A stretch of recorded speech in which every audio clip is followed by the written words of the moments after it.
Bonjour à tous, je me présente Donovan, membre de WeBourse, fondateur du site kiwangan.co.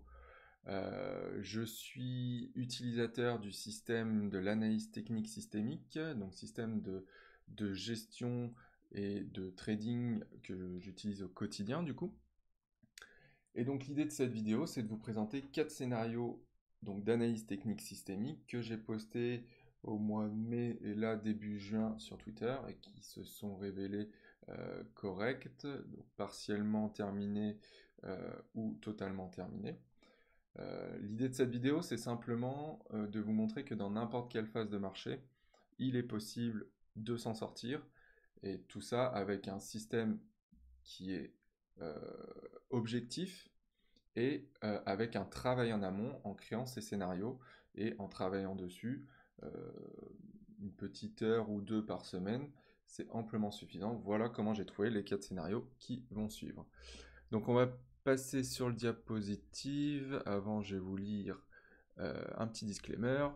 Donc les informations graphiques, chiffres, ou opinions ou commentaires mis à disposition par WeBourse s'adressent à des investisseurs disposant des connaissances et expériences nécessaires pour comprendre et apprécier les informations développées. Ces informations sont données à titre informatif et ne représentent en aucun cas une obligation d'investissement, ni une offre ou sollicitation d'acquérir ou de vendre des produits ou services financiers. Elle ne constitue par ailleurs pas un conseil en investissement. Donc allez, on est parti. Tac. Donc voilà, comment créer des scénarios dynamiques en toutes circonstances avec l'ATS. Donc je vais vous présenter, comme je vous l'ai dit, 3 scénarios, c'est une erreur, il y en aura 4 que j'ai postés sur Twitter au mois de mai et juin 2022 et qui se sont réalisés ou partiellement réalisés.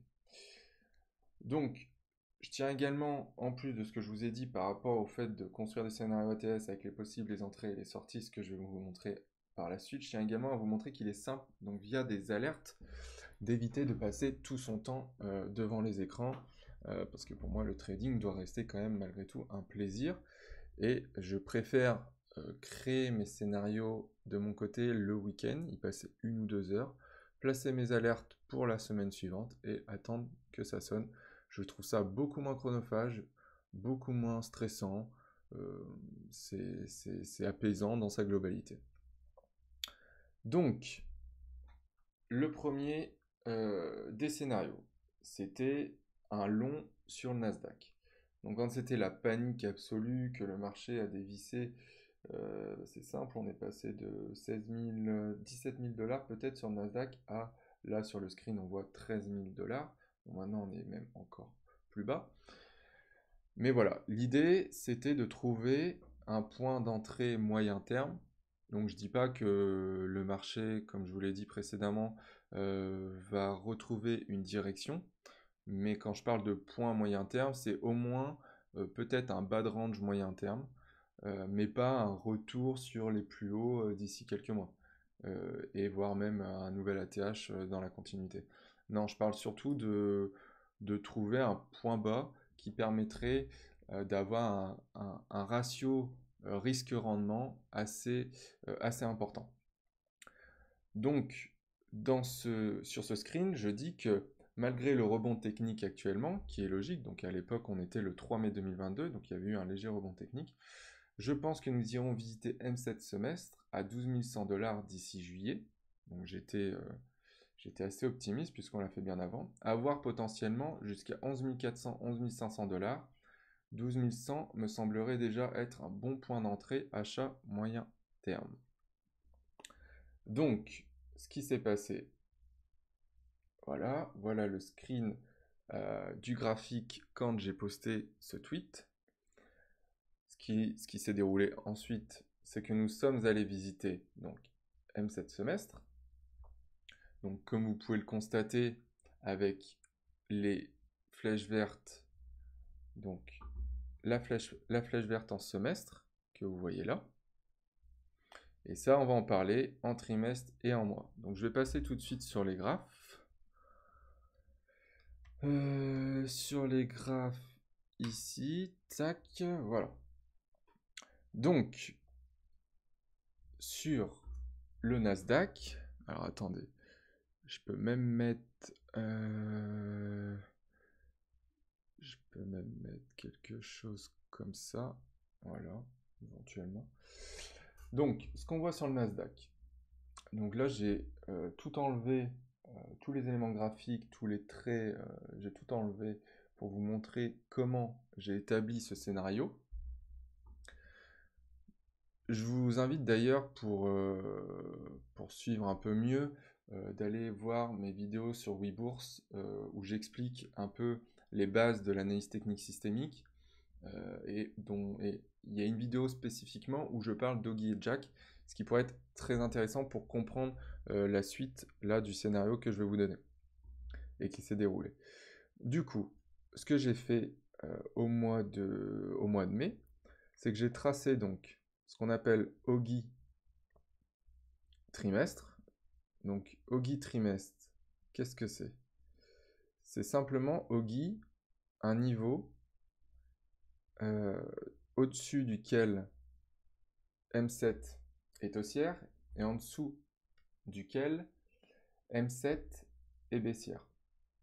Donc c'est un niveau extrêmement important puisque les algos regardent ces niveaux pour savoir comment interpréter les moyennes mobiles 7 pour Oggy et 20 périodes pour Jack. On y reviendra sur Jack. Donc c'est des niveaux qui sont très surveillés. Ici, on voit bien qu'on a rebondi à 100 points près. Mais bon, sur le Nasdaq, l'idée c'est de tracer des zones. On y reviendra plus tard dans la vidéo. Mais moi, je trace toujours des zones à plus ou moins plus 1%, moins 1% en tout cas pour le Nasdaq. Ce qui me permet d'avoir des sortes de rectangles sur mes graphes et qui me permet d'avoir des zones d'intervention. Je sais que dans cette zone-là, je peux acheter sous certaines conditions. Donc là, c'est ce qui s'est passé. Donc ici, on a notre Oggy trimestre, niveau très important. Et en plus, à l'époque, donc le mois précédent, on avait notre Jack, si je dis pas de bêtises, voilà, notre Jack mois. Donc Jack, qu'est-ce que c'est que Jack? Au-dessus de Jack, M20 est haussière, en dessous de Jack, M20 est baissière. Donc pareil, un niveau extrêmement important, suivi en temps réel par les algos. Et donc, on voit bien le rebond actuellement sur ces niveaux-là. Couplé à ça, on avait plus ou moins au même niveau M7 semestre. Donc, M7 semestre qui est là. Tac, qui est là. Voilà, ici. Donc, M7 semestre plus Jack mois plus Oggy trimestre. Tout ça plus ou moins au même niveau entre, allez, entre 11 418 du coup et à l'époque peut-être que M7 semestre quand on est descendu dessus vu que c'est un indicateur dynamique et qu'il se calcule en permanence avec les prix, plus on s'en approche, plus M7 devait baisser. Donc à l'époque où nous avons rebondi proche de M7, cette dernière était peut-être à 11 800 points. C'est pour ça que dans mon tweet précédent, je parle de 12 100, et parce que plus le prix baisse, plus le support baissera également, puisque c'est un support dynamique et qui se calcule en permanence. Donc, entre 11 800 et 11 400, on avait une zone simplement énorme d'intervention avec des supports multiples, ce qu'on appelle donc un cluster de supports. Donc, il y avait M7 semestre, il y avait Jack mois et il y avait Oggy trimestre. Donc, si on n'achète pas ici, on n'achète à aucun moment. Donc, voilà pourquoi j'ai payé cette zone. Et donc, ici, ce que je disais, je crois, dans mon tweet, je me souviens absolument plus de ce que je disais, mais en gros, je pense, je sais plus si je mettais le niveau d'intervention, enfin le niveau de prise de bénéfice. Bon, je le mettais pas, peut-être dans un autre tweet, mais en gros, l'idée c'était simplement de viser M7 hebdo pour commencer. Ce qu'on a fait, puisque actuellement nous sommes sur pardonnez-moi, nous sommes ici Voilà, donc M7 hebdo, on l'a fait. Et par la suite, alors je sais pas si j'en parle tout de suite dans mon diapo, je crois pas. C'est peut-être un scénario qui arrivera plus tard, mais on va reprendre le diapo pour ça justement. Tac. Ici. Je suis perdu dans mes calques OBS, mais ça va aller. Donc voilà, donc on a touché M7 hebdo, les supports étaient très forts. On prend les bénéfices sur la première véritable résistance, donc qui aurait pu être M7 jours, ou là en l'occurrence M7 hebdo.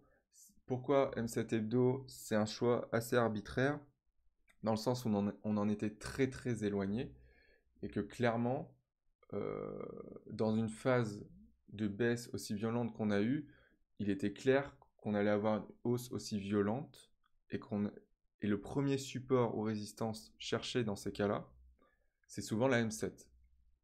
Et la M7 hebdo, on a été tellement éloigné que pour moi, ça avait tout son sens qu'on aille la chercher. Alors bien sûr, j'hésite pas souvent à prendre des bénéfices partiels.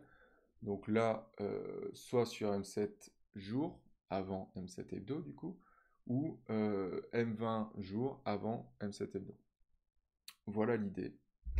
Ensuite, on va passer, donc voilà, j'avais screen le Nasdaq après. Donc on voit très clairement comment ça s'est déroulé. Donc achat sur le cluster de niveau, donc M7 semestre, OGI trimestre et Jack mois. On va chercher M7 hebdo et clairement, dans une idée d'un marché potentiellement sans direction pendant quelques mois, moi c'est un peu l'idée que j'ai, euh, je préfère prendre mes bénéfices, la totalité de mes bénéfices, à la première véritable grosse résistance. Donc là, M7 hebdo. Ensuite, un petit scénario sur le SP500. Donc à la même période que le Nasdaq.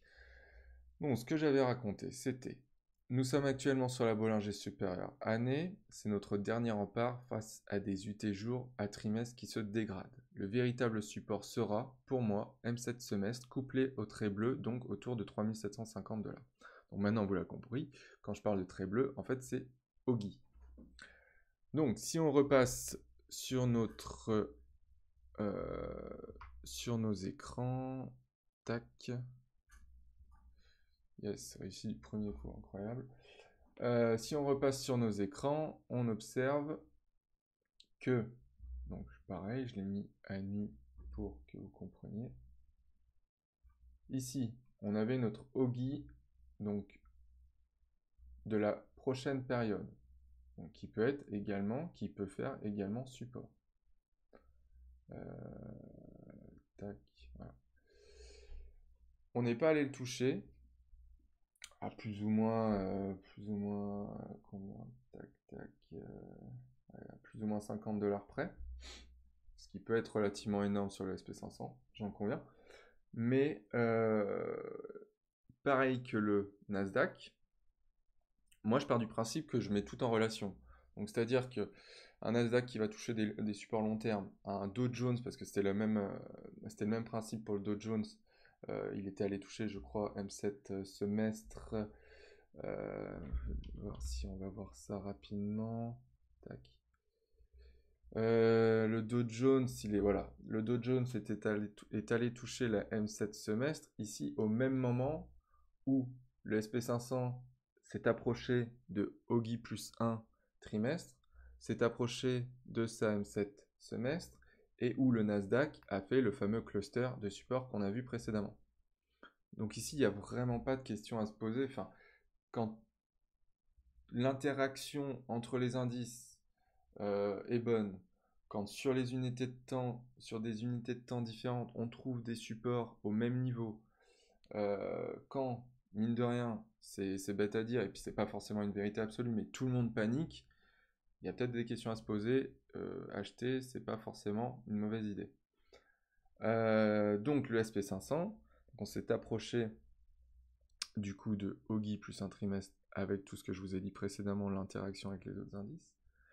Donc ici, achat fort proche du support, donc pareil, avec une zone tracée en amont, donc ce qui permet malgré tout de prendre le trade. Et on visait M7 hebdo. Voilà. Tout simplement, même principe que sur le Nasdaq, donc rien d'incroyable pour le coup. On repasse sur le diapo, voilà. Alors, le diapo. Donc ça c'est le SP500 avant du coup, tac, j'en avais parlé à 4155 $, quoi je cherchais ce fameux OGI plus 1 trimestre et cette fameuse M7 semestre, nous y sommes allés, super, j'achète, hop, je vise M7 hebdo et on n'en parle plus, je sors tout. Allez, on continue sur l'euro-dollar. Donc l'euro-dollar, je vais vous lire ce que j'ai raconté, c'est que nous sommes proches de la Bollinger inférieure année qui converge sur l'euro-dollar. Donc flèche verte, ça on en reparlera. C'est donc un support fort. J'achèterai ici pour que nous retournions voir les 1,05640, donc M7 hebdo pour commencer. Même principe donc du coup que sur les indices américains. Donc j'achète des supports forts pour aller voir la première résistance forte qui est pour moi M7 hebdo. On pourrait faire plus, et je crois qu'on a fait plus d'ailleurs que M7 hebdo, mais pour le coup, l'intérêt ici c'est d'avoir un bon ratio risque-rendement et d'entrer éventuellement avec une bonne partie de son capital, puisque les supports sont forts et le ratio est très bon. Donc, je vais vous montrer. Tac, tac, tac. C'est vraiment une angoisse. C'est voilà, c'est l'EIOS là. Voilà, donc euro-dollar, euro-dollar. Voilà, pareil. J'avais tout enlevé pour vous montrer. Ici, on voit bien ce qu'il en est avec la Bollinger inférieure année, donc qui est un support très très fort. Pourquoi il est très fort? Pas parce que c'est une bande de Bollinger forcément, mais surtout parce que c'est une bande de Bollinger qui converge. Donc quand les bandes divergent, elles s'ouvrent, quand les bandes convergent, elles se ferment. Ce qui fait des résistances ou des supports très très forts. Pour le coup, couplé à ça, sur le fait que c'est une Bollinger en plus année. Donc l'UT la plus haute, en tout cas que j'utilise pour l'analyse technique systémique. Donc voilà ce qui s'est passé. J'ai acheté la bande de Bollinger inférieure année. J'ai visé M7 hebdo. Donc à l'époque à 1,05640, moi j'avais à peu près calculé ça. Bon, on est allé plus haut. La M7 hebdo était plus haute à 1,06250 à peu près. Et nous sommes allés encore bien plus haut. Mais ça me suffisait amplement en achetant des 1,04 pour viser du 1,05640. C'est déjà très très propre. Voilà pour l'euro-dollar. Très simple, pas forcément de cluster de niveau, mais là, pour le coup, il n'y en a vraiment pas besoin avec un support aussi fort. Donc rien à dire de plus. Je vous propose de passer au dernier scénario qui de tête, il me semble que c'était le Nasdaq également. Donc, tac. Donc dernier scénario. Donc, on en parle ici. Oui, voilà. Donc l'eurodoll. Ben voilà, j'avais fait le screen pile au moment où on arrivait sur cette Bollinger. Donc j'ai vraiment acheté sur ces niveaux-là.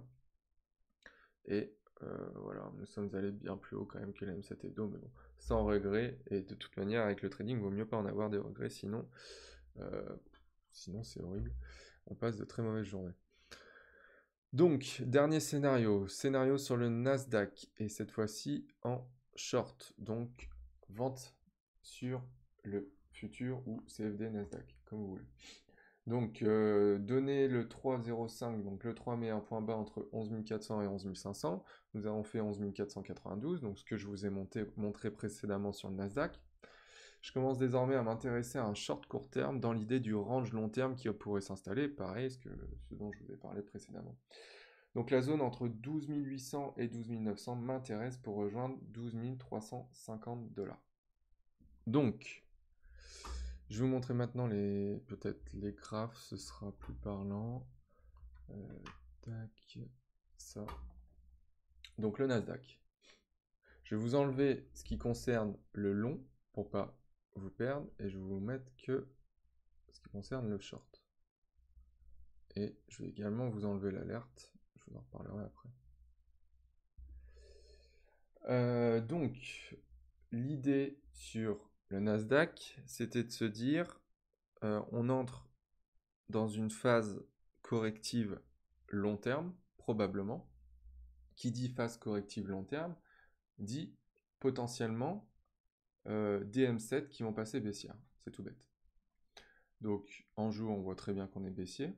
En hebdo, on voit très bien qu'on est baissier. En mois, on neutralise. On est dans un range, donc dans une phase 1 des bandes de Bollinger, dans une phase plate. Et en trimestre, la hausse a quand même pris un sacré coup. Donc, ce qu'on peut imaginer ici, c'est peut-être que la M7 trimestre pourrait passer baissière. Et pour qu'elle passe baissière, il faudrait, comme on en a parlé au début de la vidéo, qu'elle soit sous Ogi. Et le Ogi du trimestre prochain, donc je vous rappelle qu'on a rebondi sur celui de ce trimestre actuellement, mais celui du trimestre prochain, il est là. Il est à 12 925,53 $.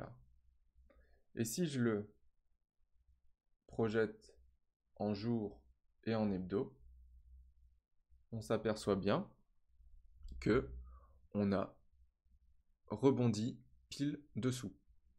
Mais pile. Donc voilà le scénario que j'avais posté en amont, donc de ce qui s'est passé, en me disant que moi, j'envisagerais potentiellement une M7 trimestre qui pourrait passer baissière le trimestre prochain. Et pour qu'elle passe baissière le trimestre prochain, il faut qu'on reste absolument sous ce Ogi du trimestre prochain à 12 925 $. Donc pour moi, c'était un niveau extrêmement important et un short ici était obligatoire. Donc j'ai shorté ce niveau en me disant que les opérateurs voudraient probablement voir une M7 trimestre le trimestre prochain et que là clairement qu'on se pose des grosses questions sur l'avenir des indices mondiaux. En tout cas le Nasdaq. Bon, la tech a beaucoup plus ramassé que le reste pour le coup. Mais voilà, donc ce que je disais, c'était un short entre 12 800 et 12 900. Je crois, ouais, c'était ça. Donc une zone, c'était ce fameux Ogi plus 1 trimestre, et je voulais viser 12 350, il me semble.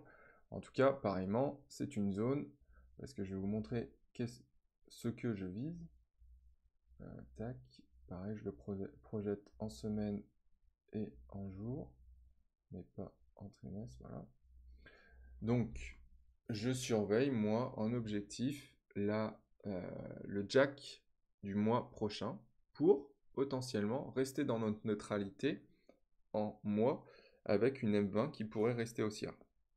Parce que si on préserve ce trait vert actuellement, ça voudrait dire que on voudrait que M20 reste haussière le mois prochain.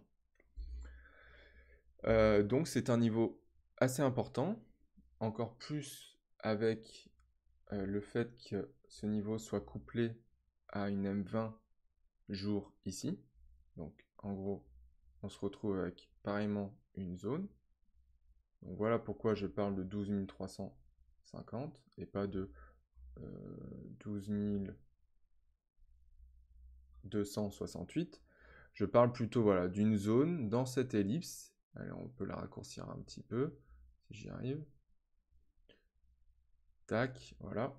Voilà pour moi la zone d'intervention pour acheter notre cher Nasdaq et viser, je sais pas, potentiellement une M7 jour qui risque de passer, qui devrait passer baissière logiquement. Pas aujourd'hui, mais probablement demain. Parce que là, actuellement, j'enregistre, il est 15h15, donc ça ouvre à 15h30. Le Oggy du jour sera celui-ci. Donc en plus, ça converge encore plus avec mon niveau dans l'ellipse. Donc là, pour le coup, c'est vraiment un niveau très fort. Et le Oggy donc, de demain sera celui-ci. Donc sauf si on retrouve le niveau de 12 681, voilà, 12 681, M7 jour sera baissière demain. Donc ce sera un niveau de bénéfice, de prise de bénéfice sur le long que j'aurais potentiellement pris si on y va en tout cas entre 12 350 et 12 250. Voilà l'idée de tous ces scénarios. J'espère avoir été clair. De toute manière, n'hésitez pas, comme je vous l'ai dit au début de la vidéo, d'aller voir les anciennes vidéos. Il y en a une notamment sur la chaîne de Weebourse, où je pose les bases donc, de l'analyse technique systémique. Et ça vous permettra de comprendre un peu plus ce qu'il en est. Parce que c'est vrai que pour certains, Bollinger, M7, M20, bon, on n'a pas parlé du SAR, mais peu importe, on n'en a pas besoin ici. Mais Oggy et Jack, c'est très très important en analyse technique systémique. Donc n'hésitez pas à aller voir cette vidéo et à aller voir aussi celle où je parle de Oggy et Jack. Donc voilà pour les 4 scénarios. Je vais reprendre un petit peu mon diapo. Tac. Donc voilà, ça c'était pour vous montrer. Donc j'avais posté ça. Alors à mon avis, là, ouais, là j'ai fait un screen en fait sur le futur. Là j'ai pris, c'est pour ça on avait sur le cash on avait un Oggy trimestre, un Oggy plus un trimestre à 12 920 je crois. Et là nous sommes à 12 888. C'est parce que c'est le Oggy trimestre prochain sur le futur et non sur le cash. Mais peu importe, hein, ça se joue à 40, même pas 40 points près. Donc c'est pas très important. Mais voilà ce qu'il en est, couplé en plus à M7 hebdo, plus ou moins. Donc ouais, c'était clairement une zone d'intervention short sur le Nasdaq. Voilà, et voilà, et là, après je vous montre la descente un peu plus tard, surtout qu'on a ouvert avec un gap baissier assez important. Donc ça, c'est jamais très bon signe sous une résistance. Voilà. Bon, pour les petits points à retenir. Alors vous inquiétez pas, les emojis à côté des textes n'ont rien à voir avec le texte, mais j'avais pas d'autre idée, donc n'en voulez pas. Donc je vais relire tout ce que j'ai noté, c'est super important, enfin à mon sens en tout cas. On n'achète jamais un prix précis, mais plutôt une zone, donc à apprécier en fonction de la taille de votre position et de sa durée. Donc moi, pour l'exemple, et concernant le Nasdaq, j'ai tendance à prendre des positions swing sur des supports en dessinant donc une zone, donc comme je vous ai dit pareil au début de la vidéo, il me semble, donc plus 1% au-dessus ou moins 1% en dessous, donc du support ou du cluster de support. Ce qui me permet de dessiner un rectangle ou l'ellipse comme je vous ai montré et d'intervenir dedans. Parce que, enfin, parenthèse, mais on n'arrive jamais à voir le point bas au dollar près ou au point près ou au pips près. C'est pas possible, ça n'a aucun sens d'ailleurs. L'idée c'est de gérer son risque. C'est toujours de gérer son risque. C'est le plus important. Donc faites des zones. N'entrez pas trop lourd avec un levier monstrueux. Mais entrez avec un levier ou pas de levier d'ailleurs qui vous permet de mettre un stop sous cette zone et d'être serein. Voilà. Donc cela permet d'éviter de louper un mouvement et de malgré tout gérer correctement ce risque. Voilà ce que je disais. Donc il est préférable d'entrer sous des zones de support résistant qui se trouvent plus ou moins au même niveau. Cela permet de créer des clusters de support ou de résistance et donc d'obtenir des niveaux très forts. C'est vrai que j'ai tendance à privilégier les entrées sur des clusters de support et de résistance. À part l'euro-dollar, là où je vous ai montré, mais bon, la Bollinger qui converge, et une Bollinger année en plus, je ne pouvais pas ne pas entrer, mais j'ai tendance quand même à entrer sur plusieurs supports ou plusieurs résistances, ce qui me permet de créer des clusters et voilà mes zones et d'avoir des zones encore plus fortes. Faites vos scénarios dynamiques en amont, donc interaction entre les unités de temps, repérage des supports résistance et des possibles. Les possibles, je vous invite encore une fois à aller voir la première vidéo de l'analyse technique systémique qui est sur Webourse, où je parle des possibles. Donc ça peut les possibles. Donc tout ça, en fait, l'interaction entre les unités de temps, le repérage des supports à résistance, les possibles, tout ça, c'est pour créer des scénarios dynamiques en analyse technique systémique. Sans scénario dynamique, il n'y a pas de trading.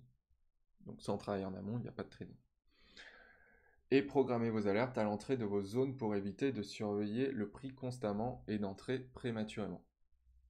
Ça n'a aucun sens de passer ses journées devant des graphiques qui bougent avec ou sans vous. Donc, et de regarder absolument, ah, on arrive vers ma zone, tiens, je vais pouvoir rentrer. Parce que regarder un graphique en se disant, tiens, on arrive proche de ma zone, je vais entrer, c'est souvent le pire moyen d'entrer avant sa zone. Et donc de pourrir totalement sa gestion du risque, son ratio risque-rendement, et de se retrouver avec des positions dures à déblayer, dures à, voilà, souvent qui se retrouvent perdantes pendant un bon moment. Donc, faut éviter tout ça. Voilà pour les 3 points principaux à retenir sur cette vidéo. J'espère que ça vous a plu. J'ai pas fait de live simplement pour faire quelque chose d'un peu plus concis, d'un peu plus peut-être professionnel. Parce que le live, c'est vrai qu'il y a des interventions. Je suis pas un professionnel du tout. J'espère choper un peu du skill là-dedans, mais pour le moment, c'est pas trop le cas. Donc je préfère enregistrer. De toute manière, c'est plus ou moins le même principe que le live parce que je fais des one-shots. Euh, mais voilà, et puis je préfère dans le sens où si vous avez des questions, vous pouvez me les poser soit dans les commentaires de la vidéo, soit vous allez sur mon Twitter, donc Donovan-du-bas, Ray-1, je crois que je vous l'avais pas donné. Et puis vous pouvez me les poser en message privé, il n'y a aucun problème là-dessus, au contraire, j'adore parler du trading et de l'analyse technique systémique, c'est ma réelle passion, donc n'hésitez pas une seule seconde à poser toutes les questions que vous voulez, il n'y a pas de questions bêtes, donc faites-vous plaisir si vous en avez en tout cas, et encore une fois j'espère avoir été clair et ne pas avoir perdu 80% des auditeurs sur cette vidéo. Voilà, sur ce, je vous souhaite une bonne journée. J'espère ressortir une vidéo très prochainement. Et je pense que je ferai un sondage d'ailleurs pour le prochain thème sur mon Twitter. Donc n'hésitez pas à venir. Et voilà, qu'on échange un peu plus là-dessus.